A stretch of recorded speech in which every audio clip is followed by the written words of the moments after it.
Mpox আগে monkeypox নামে পরিচিত ছিল। অত্যন্ত সংক্রামক এই রোগে গণতান্ত্রিক কঙ্গো প্রজাতন্ত্রে প্রায় 450 জনের মৃত্যু হয়েছে।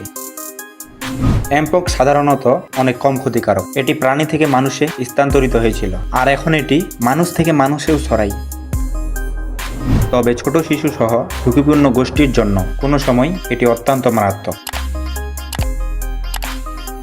সবচেয়ে বেশি ক্ষতিগ্রস্ত হয় 15 বছরের কম বয়সী শিশুরা। রোগটি সম্প্রতি বুরুন্ডি, রুয়ান্ডা, উগান্ডা এবং কেনিয়াতে দেখা গেছে। 2024 সালের শুরু থেকে জুলাইয়ের শেষ পর্যন্ত 14,500-এরও বেশি মানুষ এমপক্সে আক্রান্ত হয়েছে, আর এতে 450-এরও বেশি মানুষের মৃত্যু হয়েছে।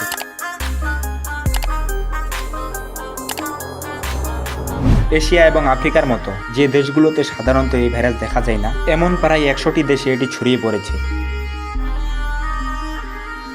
তবে ঝুঁকিপূর্ণ গোষ্ঠীকে টিকা দেওয়ার মাধ্যমে তা নিয়ন্ত্রণে আনা যায়।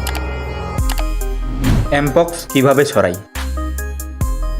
এমপক্স সংক্রমিত ব্যক্তির সাথে যৌন সম্পর্ক, সরাসরি স্পর্শ কিংবা আক্রান্ত ব্যক্তির কাছাকাছি এসে কথা বলা। ভাইরাসটি ফাটা চামড়া, শ্বাসতন্ত্র বা চোখ, নাক বা মুখ দিয়ে শরীরে প্রবেশ করতে পারে। কোনো প্রাণী যদি সংক্রমিত হয় আর কেউ যদি ওই সংক্রমিত প্রাণীর সঙ্গে বেশি কাছাকাছি আসে, তবে তিনি এতে আক্রান্ত হতে পারেন। 2022 সালের বৈশ্বিক প্রাদুর্ভাবের সময় বেশিরভাগ ক্ষেত্রে যৌন সম্পর্কের মাধ্যমে ভাইরাসটি ছড়িয়ে পড়ে। কঙ্গোর বর্তমান প্রাদুর্ভাবের বড় একটি কারণ আক্রান্ত ব্যক্তির সাথে যৌন সম্পর্ক ও ঘনিষ্ঠ যোগাযোগ।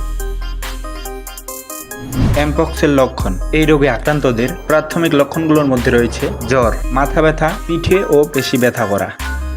এমপক্সের কি কোনো টিকা নেই? এমপক্সের টিকা আছে, তবে উদ্বেগের বিষয় হলো যাদের প্রয়োজন তাদের সবার কাছে টিকা পৌঁছানোর পর্যাপ্ত তহবিল নেই। আতঙ্ক নয়, সতর্ক হই। সবাই ভালো থাকবেন। নেক্সট ভিডিও আসা পর্যন্ত অপেক্ষা করবেন। আসসালামু আলাইকুম।